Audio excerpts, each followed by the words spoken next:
ये माएं जो अपने छोटे छोटे बच्चों को जो नहला धुलाने के बाद एक काले रंग का काजल का टीका लेती हैं और अपने बच्चे के सर पे या गाल पे कहीं लगा देती हैं, काले रंग का ये इससे क्या होगा? नजर नहीं लगेगी। ये है बदशगुनी।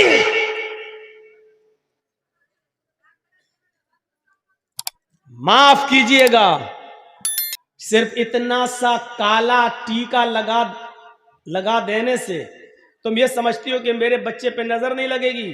अरे इतना सा काला टीका क्या, पूरा चेहरा भी अगर तू काला कर देगी तब भी ये काला रंग उसका कुछ नहीं कर सकता है। अपने बच्चे को नजरे बद से बचाना है तो सिर्फ ये दुआ पढ़ो, अल्हम्दुलिल्लाहि रब्बिल आलमीन से वलज़्ज़ालीन आमीन, और उसके बाद में कुल औज़ु बिरब्बिल फलक और कुल औज़ु बिरब्बिन नास, ये पढ़कर अपने बच्चों पर दम करो 3 मरतबा सुबह और 3 मरतबा शाम। आपके बच्चे पर नजर नहीं लगेगी। ये काले टीके बंद करो। कितने बच्चे खेलते हुए हमारी गोद में आ जाते हैं, गोद लिया, काला टीका लगा हुआ है, काजल लगा हुआ है, इस अकीदे के साथ कि काला टीका लगा देने से बच्चे पर नजर नहीं लगेगी। गलत। 3 बार सूरह फातिहा पढ़ो, 3 बार कुल औज़ु बिरब्बिल फलक पढ़ो, 3 बार कुल औज़ु बिरब्बिन नास पढ़ो और अपने बच्चों पर दम करो। उसका तरीका यह होना चाहिए कि एक बार पहले पढ़िए आप औज़ु बिल्लाहि मिनश शैतानिर रजीम बिस्मिल्लाहिर रहमानिर रहीम अल्हम्दुलिल्लाहि रब्बिल आलमीन अर्रहमानिर रहीम मालिकि यौमिद्दीन इय्याका नअबुदु व इय्याका नस्तईन इहदिनस सिरातल मुस्तकीम सिरातल लज़ीना अनअमता अलैहिम गैरिल मग़दूबि अलैहिम वलद्दाल्लीन। फिर उसके बाद पढ़ो बिस्मिल्लाहिर रहमानिर रहीम कुल अऊज़ु बिरब्बिल फलक मिन शर्रि मा खलक व मिन शर्रि गासिकिन इज़ा वक़ब। ये पूरी सूरत पढ़ो। उसके बाद पढ़ो बिस्मिल्लाहिर रहमानिर रहीम कुल अऊज़ु बिरब्बिन नास मलिकिन नास इलाहिन नास मिन शर्रिल वसवासिल खन्नास अल्लज़ी युवस्विसु फी सुदूरिन नास मिनल जिन्नति वन नास। एक बार पढ़ लिया, अब बच्चे पे दम कर दो। इसके बाद फिर पढ़ो ऐसे ही, फिर पढ़ो ऐसे ही, ऐसे 3 बार पढ़ के आप सुबह दम कर दो फजर की नमाज के बाद और शाम को दम कर दो इशा की नमाज के बाद। मौका लगे तो दोपहर में भी दम कर दो ज़ोहर की नमाज के बाद। लेकिन ये सब करने के लिए अम्मा को उठना पड़ेगा सुबह फजर में, नमाज पढ़ने के बाद दम करने के लिए। अब इन झमेलों से बचने के लिए कुछ कठमुल्लाओं ने कह दिया है काला टीका लगा दो नजर नहीं लगे। सच बता रहे हैं, यही कठमुल्ला उल्टी छुरी से काटे जाने वाले हैं। काले, अगर काली चीज से नजर रुकने वाली होती तो हिंदू भाई तो इतने इतने बड़े वो काली दुर्गा माँ का इतना बड़ा वो लगा लेते हैं अपने घरों में, जबान निकाले हुए करे हुए। अब देखिए इसका मतलब उनके घर पे तो नजर ही नहीं लगेगी, पूरा इतना बड़ा रख लेते हैं, दरवाजे पे लगा देते हैं, जबान बाहर निकली हुई है। क्या कहेंगे आप उसको? यह है बदशगुनी।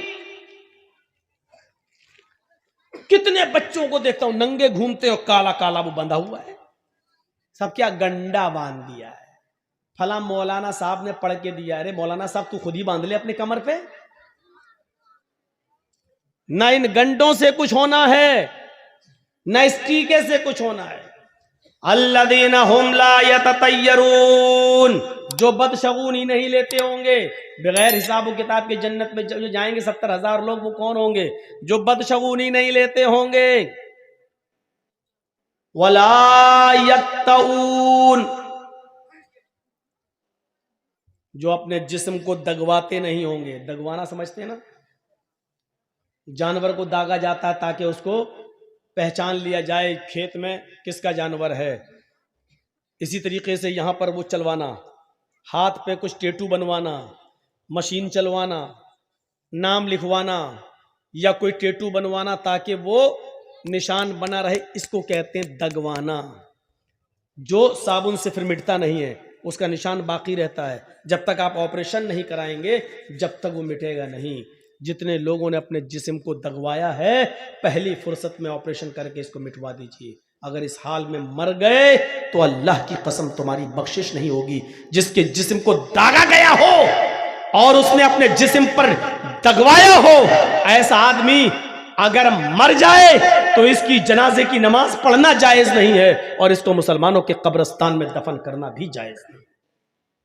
लिखे बैठे हैं अपनी अपनी माशूकाओं के नाम, लड़के और लड़कियां लिख बैठी हैं अपने महबूबों के नाम। कभी यहां लिख लिया, कभी यहां दगवा लिया।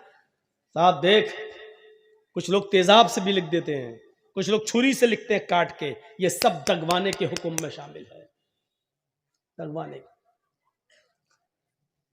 शेख सालेह अल उसैमीन का फतवा है कि अगर किसी आदमी का मौत इस हाल में होती है कि उसके जिस्म पर टैटू बंधा हुआ है, दागा हुआ है, तो इस शख्स की न तो नमाज जनाजा पढ़ी जाएगी और न मुसलमानों के कब्रिस्तान में इसको दफन किया जाएगा। करने को तो कुछ भी करना। तो बगैर हिसाब और किताब के जो जन्नत में जाएंगे उनमें जो अपने जिस्म को दगवाते नहीं होंगे, अल्लदीना हुम ला यततय्यरून वला यक्तऊन, और जो अपने जिस्म को दगवाते नहीं होंगे। और तीसरी चीज सुन लीजिए, जो बगैर हिसाब और किताब के जो लोग जन्नत में जाएंगे उनमें तीसरी चीज क्या है? सही बुखारी की हदीस, अल्लाह के नबी फरमाते वला यस्तरकून, जो झाड़ फूक नहीं करते हो। बहुत साफ लफ्ज मौजूद है, कोई तशरीह करने की जरूरत नहीं है। जो झाड़ फूक नहीं कराते होंगे। मौलाना साहब बुखार आ गया, फूंक दो मेरे ऊपर। अब मौलाना जर्जी साहब बैठो, बैठ पढ़ रहे हैं, छू दम कर रहे हैं। एक बात याद रखिएगा, दम करना जायज है।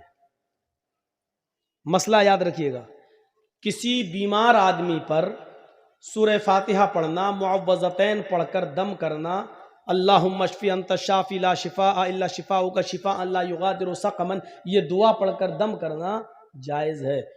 आप इसको नाजायज़ नहीं कह सकते। कुरान की आयतें पढ़कर, सही हदीसें पढ़कर, जो आयात शिफ़ा और आयात दुआ है उसको पढ़कर दम करना जायज़ है। लेकिन अगर कोई बीमार आदमी ये भी ना कराए और अल्लाह पर भरोसा करके छोड़ दे कि नहीं उसी ने बीमार किया है, वही हमें ठीक करेगा, अगर उसकी मर्जी होगी, तो हम क्यों जाएं किसी मुल्ला मौलवी के पास झाड़ फूक कराने? अगर वो अल्लाह पर तवक्कुल करके छोड़ देता है तो ये और ज्यादा बेहतर है। इसी को अल्लाह के नबी ने फरमाया वला यस्तरकून, जो झाड़ फूक नहीं करवाते होंगे। झाड़ फूक की आड़ में असल में बहुत बुरे बुरे काम हो रहे हैं। मर्दों के साथ साथ जवान लड़कियां भी मुल्ला मौलवियों के सामने बैठ जाती हैं कि फूंक दो मेरे ऊपर। हम समझते हैं, हमारा बाप समझता है लड़की का कि चलो कुरान ही तो है, अल्लाह का कलाम है, और फूंकने वाला तो मौलाना है। मौलाना तो फरिश्ता होता है बेचारा, वो इंसान कहां होता है, वो तो फरिश्ता होता है। जिस तरीके से पर्दा 10 साल की उम्र की लड़की को, 10 साल से बड़ी लड़की को जिस वक्त 10 साल की हो जाए उसके बाद लड़की को अपना चेहरा भी छिपाना पड़ेगा, अपने हाथ की हथेलियां भी छुपाना पड़ेंगी, उसको पर्दा करना पड़ेगा। और जिन लोगों से पर्दा करना है उनमें मुल्ला मौलवी भी शामिल हैं।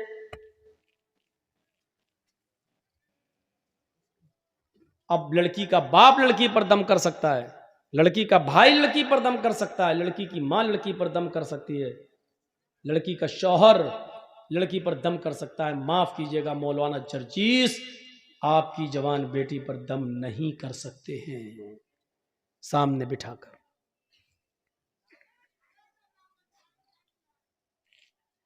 वला यस्तरकून, झाड़ फूक नहीं कराते होंगे। झाड़ फूक अगर कोई शख्स करता है कुरान और हदीस के दायरे में तो जायज है, लेकिन अगर अल्लाह पर भरोसा करके ये भी ना करवाया जाए तो अफजल है, बेहतर है। वला यस्तर। और चौथी चीज वअला रब्बिहिम यतवक्कलून, और जो अपने रब के ऊपर पूरा पूरा भरोसा और तवक्कुल करते होंगे, ये लोग बगैर हिसाब व किताब के जन्नत में जाएंगे। अब जन्नत में जाने वाले कितने लोग हो गए? जिन्होंने कहा ला इलाहा इल्लल्लाह वो जन्नत में जाएंगे। जिन्होंने ला इलाहा इल्लल्लाह के साथ नमाज पढ़ी, रोजा रखा, हज किया, ज़कात दी, यानी चारों काम किए, ये जन्नत में दाखिल होंगे। और तीसरी चीज, मन काना फी आखिरी कलाम मन काना फी आखिर कलाम ही ला इलाहा इल्लल्लाहु दखलल जन्नह, और जिसकी जबान से आखिरी जुमला ला इलाहा इल्लल्लाह निकला वो जन्नत के अंदर दाखिल होगा। जो बदशगुनी नहीं करता होगा वो जन्नत के अंदर दाखिल होगा। बगैर हिसाब व किताब की जाने वालों में ये भी शामिल है। और जो अपने जिस्म को दगवाते नहीं होंगे, और जो झाड़ फूक नहीं कराते होंगे, और जो अपने रब के ऊपर पूरा का पूरा तवक्कुल और भरोसा और एतमाद करते होंगे, अल्लाह के अलावा उनका यह एतमाद किसी और के ऊपर नहीं गया होगा, ये बगैर हिसाब ये जन्नत में जाने वाले लोगों में से होंगे। आइए एक और आसान तरीका बता दूं जन्नत में जाने का, और बहुत आसान है। मा मिनकुम मिन अहदिन मा मिनकुम मिन अहदिन यतवज़्ज़उ फयुहसिनुल वुज़ू सुम्मा यक़ूल अशहदु अल्ला इलाहा इल्लल्लाह व अशहदु अन्ना मुहम्मदन अब्दुहु व रसूलुहु इल्ला फुतिहत लहु अब्वाबुल जन्नति समानियतु। तुम में से जिसने वुजू बनाया, लीजिए, तुम में से जिसने वुजू बनाया, फयुहसिनुल वुज़ू, और अच्छी तरीके से वुजू बनाया। एक तो होता वुजू बनाना और एक होता है अच्छी तरीके से वुजू बनाना। वुजू बनाना क्या है? जैसे बिहार में एक जगह हम जलसे में गए तो जो टोटियां लगी थी मस्जिद में, नल जो लगे हुए थे, वहां बैठकर मैं वुजू बना रहा था। तो जमात खड़ी थी, बिहारी का एक आदमी बेचारा आया उसी गांव का, और मेरे पास आकर बैठ के वो भी वुजू बनाने लगा। और हमसे पूछता है कि मौलाना साहब हम कितनी रकात हो गई? हमने कहा शायद 2 हो गई, ये 2 बची हैं। 2 हो गई कि हाँ। अब देखिए उसकी वुजू की अल्लाह, उसको दोनों मिल गई।